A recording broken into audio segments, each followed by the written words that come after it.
A long time ago, in the land of ancient Egypt, where big pyramids touched the sky and people believed gods lived among them, there was a woman named Asetnefer. She was married to a brave and kind man named General Khamose. He was a strong soldier who protected the kingdom and loved his wife very much. They were happy together and lived in a beautiful house in the city of Waset. One day, there was a big party at the palace for the old king, Pharaoh Raman II. There was music, dancing, and lots of food. Khamose was asked to come and give a gift to the king, a golden sword. But when he knelt in front of the king, someone stabbed him in the back with a knife. He fell to the ground and died in front of everyone. The man who killed him was Vizier Menkara, one of the king's helpers. He told everyone that Khamose was a bad man trying to hurt the king. The old king believed him without asking any questions. Asetnefer was too shocked to speak. The next morning, guards came to her room. One of them said, "By the king's order, you must marry Vizier Menkara before the sun sets today." Asetnefer couldn't believe what she heard. She was being forced to marry the same man who killed her husband. People in the city began whispering, "She is marrying her husband's killer." But far away, deep in the desert, a strong warrior with a scar on his face heard the news. He was quiet at first, but then his hands shook with anger. He remembered General Khamose, and he knew he had to do something. That warrior had once promised to protect Khamose's family. And now, it was time to keep that promise. The day moved quickly, and the sun was already halfway across the sky. Asetnefer sat in her room, staring at the wall. Her heart felt heavy, and her eyes were full of tears. She could not understand how life had changed so fast. Just yesterday she was laughing with her husband. Now, he was gone, and she was being forced to marry the man who took his life. Servants entered her room with wedding clothes. One said, "You must wear this, my lady. The ceremony will begin soon." Asetnefer did not move. She wanted to scream, but no sound came out. Outside the palace, the people of Waset whispered to each other. Some felt sad for Asetnefer, but most were too afraid to speak against Vizier Menkara. He was now one of the most powerful men in the kingdom, and everyone feared him. In the palace, Menkara stood proudly. He wore golden robes and smiled as he looked around. He had taken Khamose's place, and soon would take his wife too. He thought he had won. But far away, the warrior with the scar was getting ready. His name was Ramos. He had once fought beside General Khamose and had sworn to protect his family if anything happened. When Ramos heard the news, he packed his sword, armor, and a small bag of food. He knew the journey to Waset would be long and dangerous. The desert sun was hot, and the roads were full of thieves. But Ramos did not care. His heart was full of anger and duty. He said to himself, "I will not let Menkara win. Asetnefer does not deserve this." With that, he jumped on his horse and rode toward the city. A storm was coming, not of wind and rain, but of truth and justice. The wedding was set to take place at sunset in the palace courtyard. Beautiful flowers were placed everywhere, and the sound of soft music filled the air. But no one was truly happy. The servants moved quietly, and the people watching wore fake smiles. Deep down, they knew this was not a real wedding. It was a trap, a lie, built on pain and fear. Asetnefer walked slowly into the courtyard, dressed in fine silk, but her face was pale and sad. Her heart beat fast. She looked around, hoping someone would stop this. But no one moved. No one spoke. Vizier Menkara stood at the altar, smiling like he had already won. The pharaoh sat nearby, looking tired and confused. He was too old to understand what was truly happening. A priest began the wedding words. Today, we join Vizier Menkara and Lady Asetnefer in holy union. Asetnefer felt her knees shaking. She wanted to run, but her legs would not move. Just as the priest asked Menkara to place the golden ring on her finger, a loud shout broke the silence. "Stop!" The crowd turned. A man covered in dust, wearing a soldier's armor, walked into the courtyard. His face was strong, and a long scar ran from his cheek to his jaw. It was Khamose. Asetnefer gasped when she saw him. Her eyes filled with tears, this time not from fear but hope. "This marriage cannot happen," Khamose said. "The man standing beside her is a murderer. He killed General Khamose, the true hero of Waset." The crowd began to murmur. Menkara's smile faded. "Who dare speak such lies?" he shouted. But Khamose stood tall. "I am Khamose, warrior of Khamose's army, and I have come to bring the truth." The sky above them darkened, as if the gods were listening. The palace courtyard went silent. No one moved. Everyone looked at Khamose, the brave warrior who had just stopped the wedding. Asetnefer could not believe her eyes. Hope lit up inside her like a small flame. Khamose stepped forward, his voice strong. "I was there the day Khamose died. I saw the way he trusted the pharaoh. He had no plans to betray him. This was not justice, it was a trick by Menkara." Menkara laughed, trying to hide his fear. "You are just a dusty soldier. You have no proof. The pharaoh already made his decision." Khamose looked straight at the old king. "My pharaoh, I do not come to fight you. But please, hear the truth before this marriage happens. Let me show you what really happened." The pharaoh's eyes were tired, but something in Khamose's words touched his heart. He raised his hand slowly. "Let him speak," he said.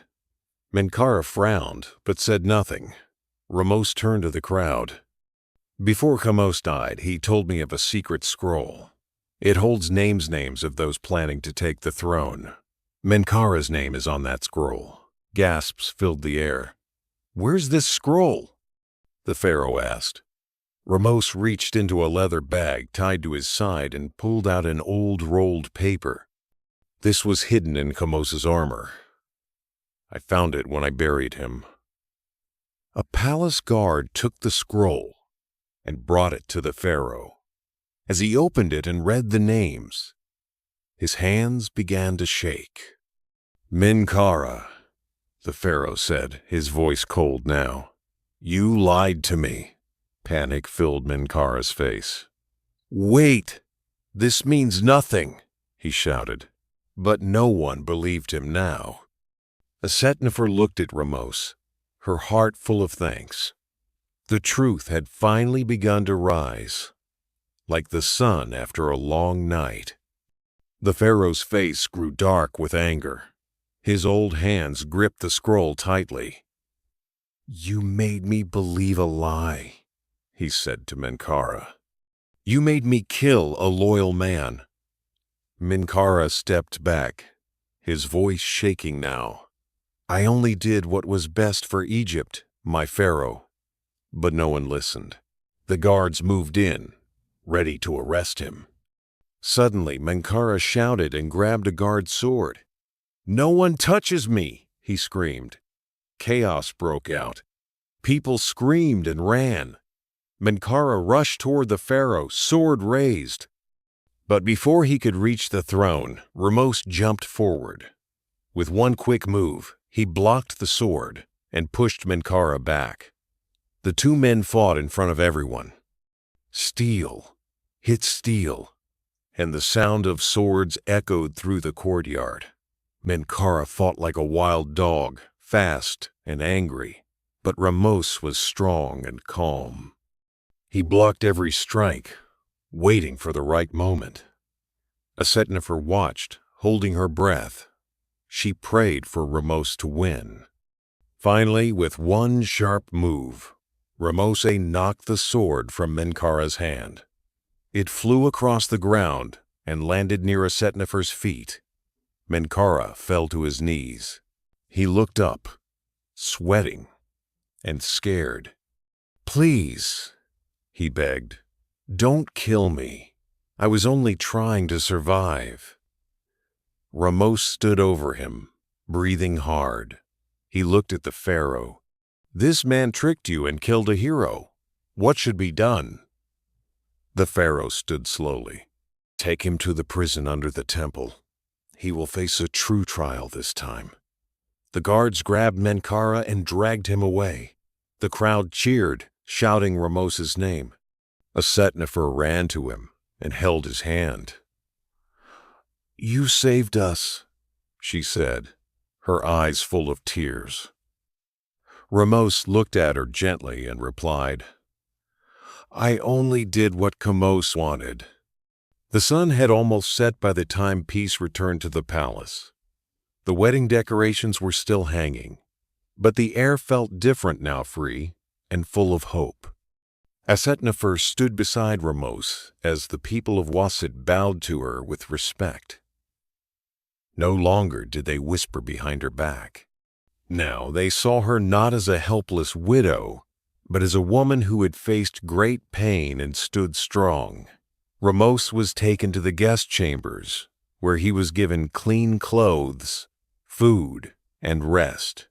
Servants treated him like a hero, and everyone in the palace spoke his name with pride. But inside his heart, Khamose felt something heavy. He had saved Asetnefer and stopped the evil man, but his best friend, General Khamose, was still gone. That pain would never fully leave him. That night, Asetnefer visited him.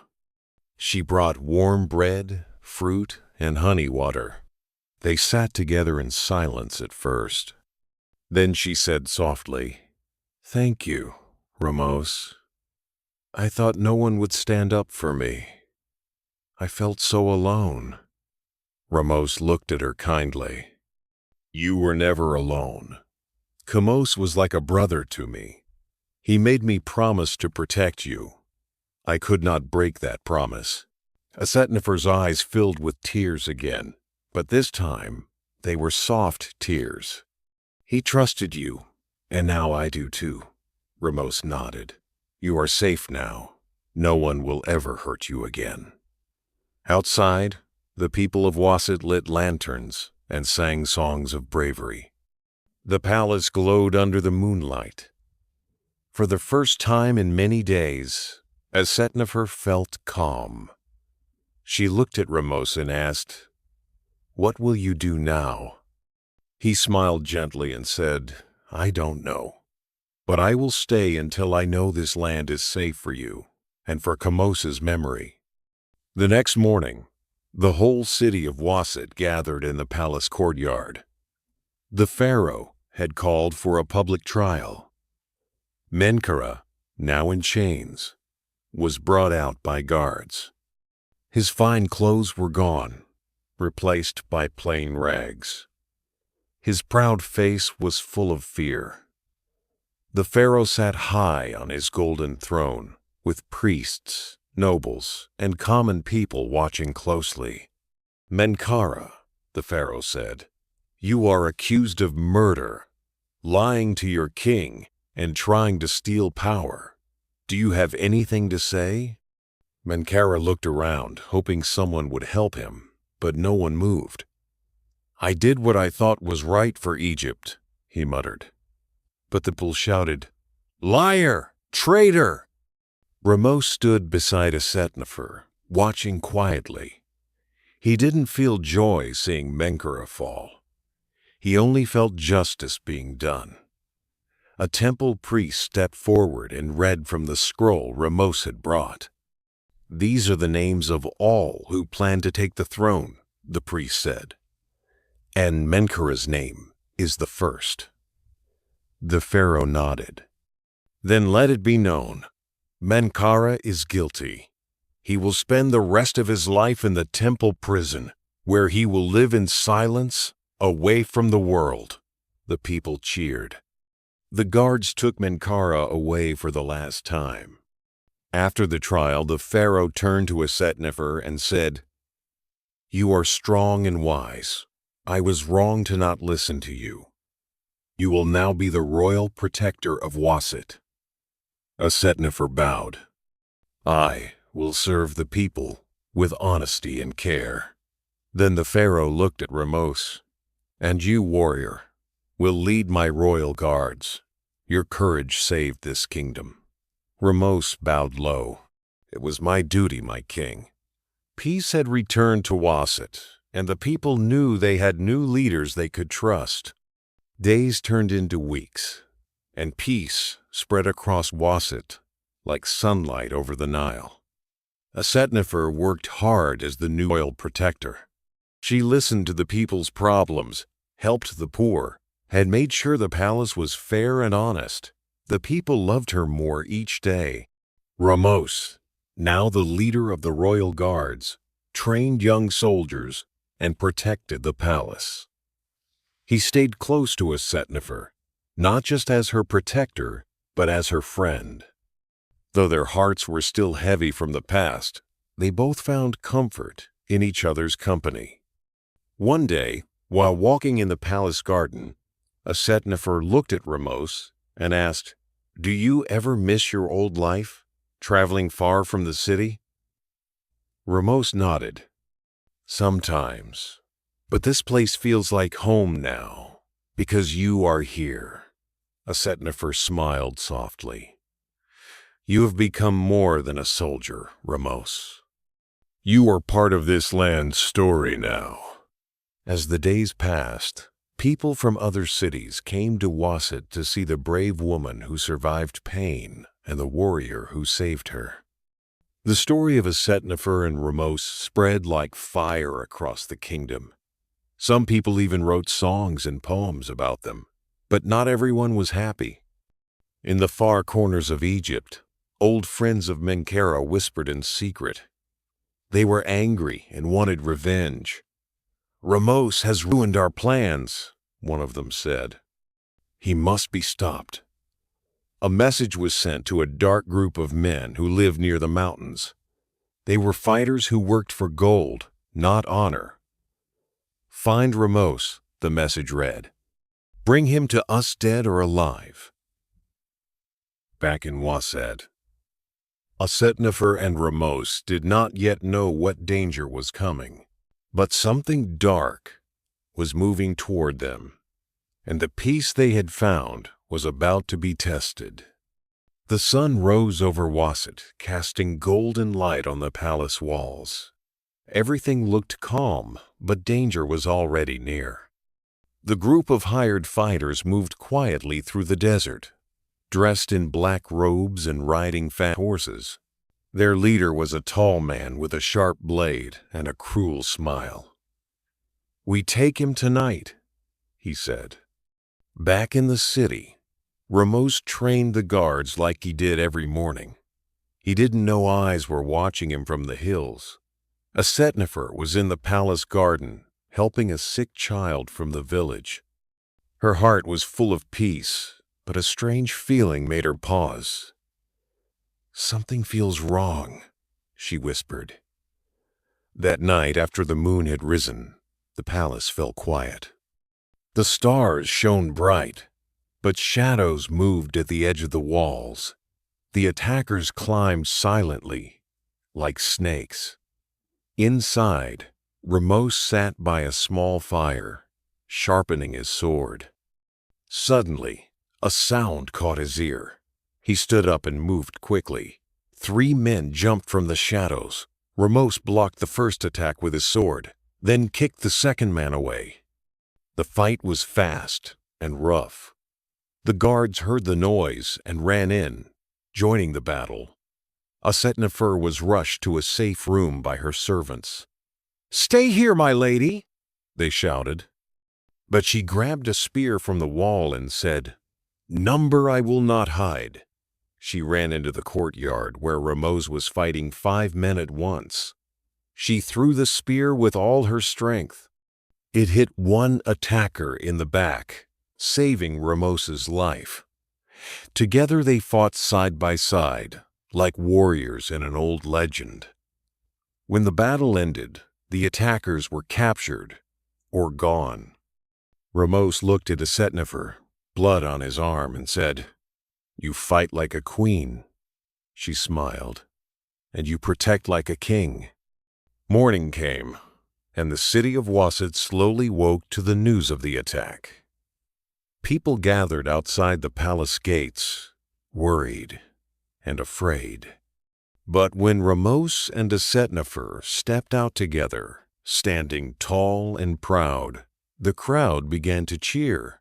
"They are safe!" someone shouted. "Our protectors have won again!" The pharaoh was brought to the palace hall and told everything. He looked at Ramos and Asetnefer, pride. "You have both shown great courage. This kingdom is lucky to have you." That same day, the attackers were questioned. Some ran away during the fight, but others were caught. They admitted they had been sent by Menkaura's old allies, people who still wanted power. "They will never stop," one prisoner said. "They will always come after you." Ramos nodded. "Then let them come. We are ready." But the pharaoh had another idea. "It is time to bring all cities of Egypt together. No more secrets, no more silent enemies."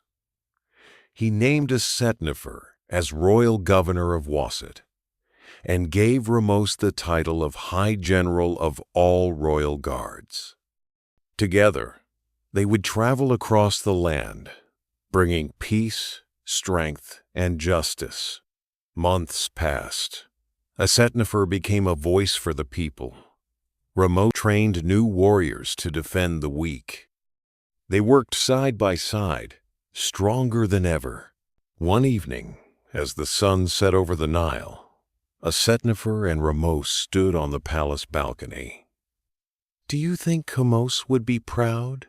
she asked softly. Ramos looked at her with kind eyes. "I think he is smiling from the stars." A gentle wind passed between them. They had lost so much but gained something powerful: hope, honor, and a bond that could not be broken. Their story became legend. And in the hearts of the people they were remembered forever as the queen who rose from sorrow and the warrior who stood up.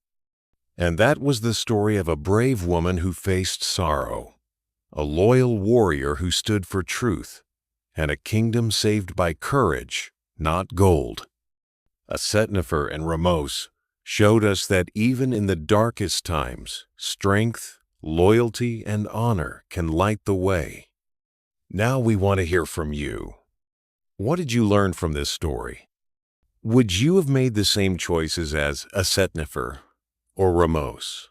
What do you think is more powerful, love or justice? Tell us in the comments below. We read every one, and your thoughts truly matter. If this story touched your heart, gave you goosebumps, or kept you watching till the end, please give this video a like. It really helps us bring more stories like this to life. And don't forget to subscribe to the channel for more ancient tales, powerful legends, and emotional journeys from forgotten times. Until next time, stay brave, stay kind, and remember, sometimes the greatest battles are not fought with swords, but with the strength of the heart.